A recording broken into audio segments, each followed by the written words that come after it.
Halo kawan-kawan semuanya, berjumpa lagi bersama saya tentunya di Select Movie. Film yang berjudul The Killer ini menceritakan seorang mantan pembunuh bayaran yang berkarisma dan berdedikasi tinggi. Dia menggila ke markas musuh dengan sendirian tanpa rasa takut ataupun harariwang. Tanpa banyak kosong omong lagi, mari kita langsung saja ke alur ceritanya dan cekipro.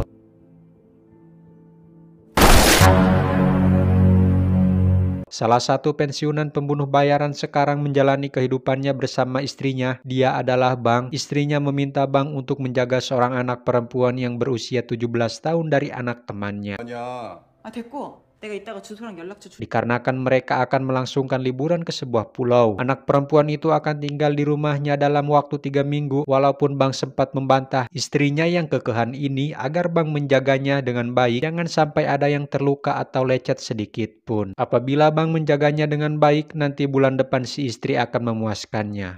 몇 살인데? 17? Keesokan harinya, Bang mengantarkan si istri dan temannya ke bandara dengan diberikan sebuah kecupan hangat, walau belum sempat Bang memeluknya. Malamnya, Bang menjemput anak yang akan dijaganya yaitu Kim dan temannya yang ikut tumpang bersama mereka. Tiba di suatu tempat, Bang meminta dompetnya Kim dan memberikan beberapa lembar uang untuk jaga-jaga apabila ada kebutuhan yang mendesak. Tentu Kim sangat senang sekali lantaran Bang memberikan itu agar dia tidak keluyuran. 걱정 마세요. Sementara Bang memutuskan ke rumah untuk tidur, tiba jam 1 malam Bang yang lagi enak bobot terpaksa harus dibangunkan oleh panggilan dari telepon Kim yang meminta bantuan Bang kalau dia sakit perut. Setibanya di sebuah restoran ternyata Kim sedang berduaan bersama kakak kelasnya dan terlihat dia tidak apa-apa. 야, 네? Dia beralasan karena Kim mau ke rumahnya Bang, sudah mah membohongi Bang dan sekarang Kim malah mencuekinnya sambil chatan sama orang lain. Lalu meminta Bang untuk pulang duluan saja. Baru saja akan pergi, Bang melihat Kim yang baru saja dibawa oleh sekelompok remaja laki-laki sehingga Bang yang curiga pun memutuskan untuk mengikutinya dari belakang. Bukan Bang si kalem namanya, dia diam-diam menyelipkan klip kecil waktu memberikan uang di dompetnya Kim sehingga mudah baginya untuk mengetahui keberadaan Kim saat ini. Setibanya di dalam, Bang memperingatkan mereka untuk jangan sampai membuatnya terluka. Anak muda ini so jago melawan si Bang si kalem, hanya dengan sekali petesan saja dia ngarumpuyuk. 근데 씨발 여기 어떻게 알고? Begitu juga dengan teman-temannya yang begitu ceteknya bagi Bang hanya dengan satu pukulan saja. Tersisa si perempuan ini lagi yang harus Bang tonjok setelah dia menancapkan pisau ke perutnya. Baru saja selesai mengobati luka di perutnya, Kim yang lapar pun merajuk kepadanya sambil melihat-lihat foto Bang sama istrinya yang walaupun umur Bang sudah tua, menurutnya dia terlihat lebih muda seperti 30 tahunan saja. 그래서 몇 살인데요? 30대 중반쯤으로 보여요. Kim juga kepo terhadap pekerjaan Bang yang sampai mempunyai rumah yang besar dan koleksi mobil yang mewah. Ternyata Kim rupanya sudah dikeluarkan dari sekolah tempat ia belajar. 어?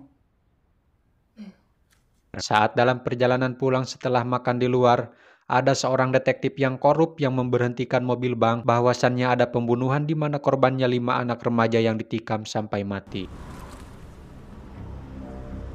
Berita pembunuhan itu pun langsung tersiar ke media sosial di mana Bang berfirasat kalau anak-anak remaja itu yang baru saja dia hajar kemarin malam. Si detektif yang penasaran dengan Bang pun mendatangi rumahnya, memperlihatkan rekaman mobil Bang yang melintas 30 menit sebelum pembunuhan dan rekaman-rekaman lainnya. Akan tetapi Bang juga tidak diam saja. Dengan kejeliannya dia memperlihatkan rekaman sebuah mobil truk bermuatan 1,5 ton yang membuat si detektif tidak loba banyak tanya lagi. 이거 제가 크게 한 방 먹었네요. Penasaran dengan Kim dan bagaimanapun si detektif harus menyelidikinya. Menurut Bang, jika Kim ada hubungannya dengan kasus ini, si detektif boleh datang lagi kembali. Mengetahui dari perkataan detektif barusan, Kim merasa bersalah, di mana Bang meyakinkannya kalau Kim tidak ada hubungannya dengan kematian mereka. 정처 없이 텅 빈 허공만 Tak lama perempuan yang pernah menculik Kim sekarang sedang menyekap temannya di suatu tempat. Dia menjelaskan kalau pisau yang diambil oleh si Bang darinya ada sidik jarinya si Bang, dan maka apabila Bang tidak mendatanginya dalam 1 jam, dia akan membawa pisau itu ke polisi. Untuk berjaga-jaga, Bang pergi ke kamar rahasianya untuk mengambil peralatan yang dibutuhkan dan memberikan gelang pelacak kepada Kim, takutnya ada apa-apa nanti. Setibanya di sana ada banyak brosur gadis-gadis muda beserta lengkap dengan nomor telepon yang dapat dihubungi. Dan betapa kagetnya si perempuan Bang mengetahui kalau ini tempatnya. Kamra yang kesal pun menyuruh ajudannya untuk menghajar si Bang. Otot gede badan besar rupanya tidak sesuai dengan kemampuannya yang dapat dihajar oleh si Bang hanya dengan beberapa pukulan saja, meski badannya kecil. Dengan melakukan beberapa ancaman, akhirnya mereka memberikan pisau tersebut. Mereka kabur sambil menembakkan pistol di mana Bang merasakan ada seseorang dengan akselerasi dan pandangan yang tajam. Dia mampu menghindar dari beberapa jarum yang tajam yang mengarah kepadanya dengan cepat. Everybody knows that I'm breaking down. Everybody knows I ain't faking now. Everybody knows my heart's vacant now. Yeah, she hates me now. I made mistakes but now I don't ever wanna be alone. I don't really. Setelah melakukan perkelahian yang epik, Bang berhasil memutuskan untuk kabur dengan menggunakan motor bisonnya. Setelah tiba di depan rumah, ada bekas orang lain yang datang ke sini dan bekas lainnya di dalam rumah. Sepertinya Kim sudah diculik oleh mereka. Tidak akan tinggal diam saja dan mungkin ini lebih serius dengan pelacak yang diberikan kepada Kim sehingga mudah bagi Bang meluncur ke tempat Kim saat ini. Dan tidak main-main, Bang langsung menghajar salah satu penjaga. Ada banyak gadis-gadis muda di sini dan menghajar para lelaki yang melakukan tidak senonoh terhadap gadis tersebut. Dia berhasil menangkap si perempuan yang baru saja akan melarikan diri. Dia baru sadar kalau ada pelacak sehingga pantas saja Bang berhasil menemukan posisi mereka dimanapun mereka berada. Setelah menikamnya dengan pisau ke pahanya, akhirnya si perempuan memberitahu keberadaan Kim saat ini. Tiba di lokasi selanjutnya, saat berada di dalam, sebuah kapak melayang di hadapannya dan...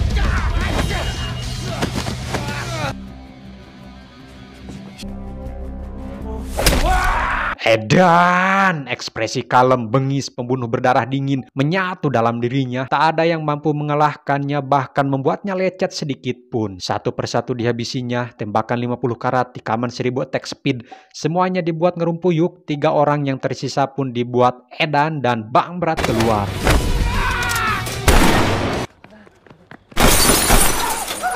Jika tidak ada yang memberitahunya, satu persatu akan ia tembak. Setelah menghabisi ketiga remaja tersebut, hadirlah kita sebut saja si manajer memamerkan pisau balistik yang bagus setelah Bang memberontak ke markasnya sehingga membuat perusahaan mereka mengalami kerugian yang besar. Mereka membutuhkan banyak gadis dan Kim sudah termasuk yang mereka cari. Setelah memberitahu keberadaan Kim, saya kira mereka akan duet di sini. Ternyata Bang lari ke atas hotel lalu mempersiapkan sebuah tambang yang nantinya akan diikatkan ke tubuh si manajer dan...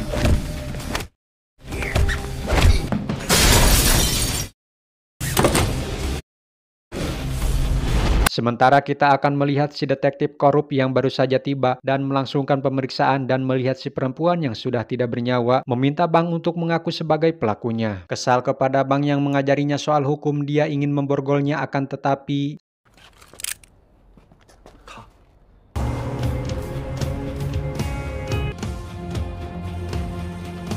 Selanjutnya, Bang pergi ke dermaga untuk mencari Kim dan benar nampak terlihat Kim berada di dalam mobil sehingga Bang nekat menabrak mobil itu hingga membuat mobil tersebut ngejungkir. Sedikit mendapatkan perlawanan dari mereka namun Bang berhasil mengatasinya lalu membawa Kim keluar.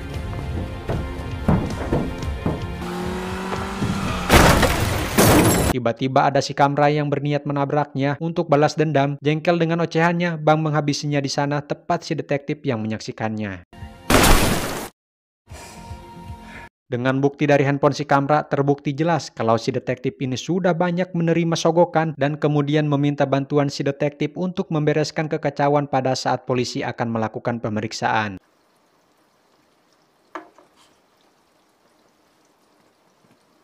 Lantas si Bang pun menjelaskan alasan dirinya tahu kalau si detektif ada hubungannya dengan kasus ini. Namun si detektif jangan terlalu kecewa karena Bang akan memberikan uang yang banyak kepadanya. Namun sebelum itu dia harus mengetahui bebenguk orang yang ingin menjual Kim.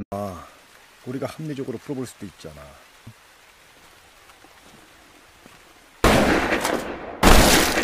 Selanjutnya, Bang meminta bantuan kepada teman lamanya untuk mendapatkan senjata dari pasar gelap. Dia akan membayar lebih mahal dari harga pasar. Model yang Bang butuhkan adalah M200 berikut peredam senjatanya. Yang sebenarnya Bang lakukan adalah menurutnya cuacanya cerah dan ingin bersenang-senang. Setelah mendapatkan informasi dari si detektif seseorang yang bernama Hyung Jo, tanpa buang waktu Bang langsung menembaki satu persatu dan betapa ketakutannya dia setelah ditembak bagian kakinya. Orang yang mau menculik Kim merupakan seorang hakim. Selama 10 tahun lamanya dia bekerja namun dia tidak pernah bertemu dengannya. Di dalam handphonenya terdapat pesan gadis SMA Korea. Menurutnya gadis-gadis Korea sangat susah mencari pekerjaan belakangan ini. Oleh karena itu mereka menjual gadis-gadisnya ke Rusia.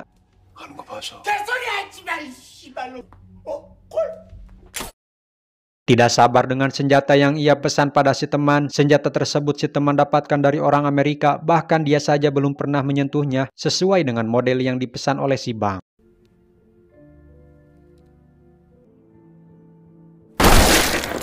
Setelah memesan senjata dan kembali ke rumah sakit, di malam itu si detektif memberikan informasi terkait seorang hakim yang merupakan kepala kejaksaan provinsi yang sangat berpengaruh di perpolitikan. Sudah cukup dari informasi tersebut, Bang sangat bersemangat ditambah lagi dengan sniper barunya, dan kita lihat dengan sniper itu dia menembak mereka dari kejauhan hingga menghabisi mereka satu persatu.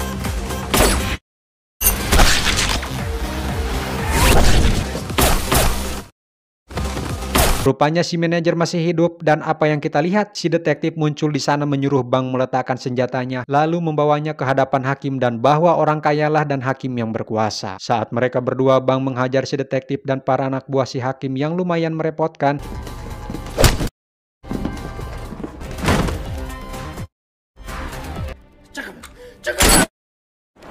Selanjutnya si manajer yang selalu menyusahkan si Bang, perkelahian yang ditampilkan dengan efek serta ada efek slow-mo. Dengan perjuangan penuh si manajer pun berhasil ditumbangkan.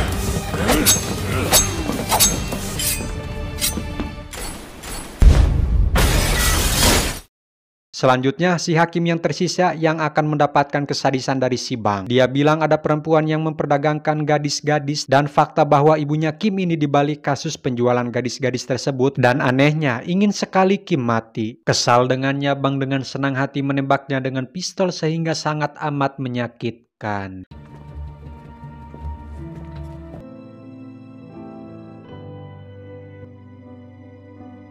Dan akhirnya film pun tamat. Karena saya ada acara Ngaliwood bersama Mamang Bellingham, saya mengucapkan terima kasih. Semoga kawan-kawan di rumah sehat-sehat selalu. Seperti YouTuber kelas atas konvensional pada umumnya, jangan lupa untuk menekan like, komen, dan subscribe. Oke teman-teman, sampai jumpa di lain waktu.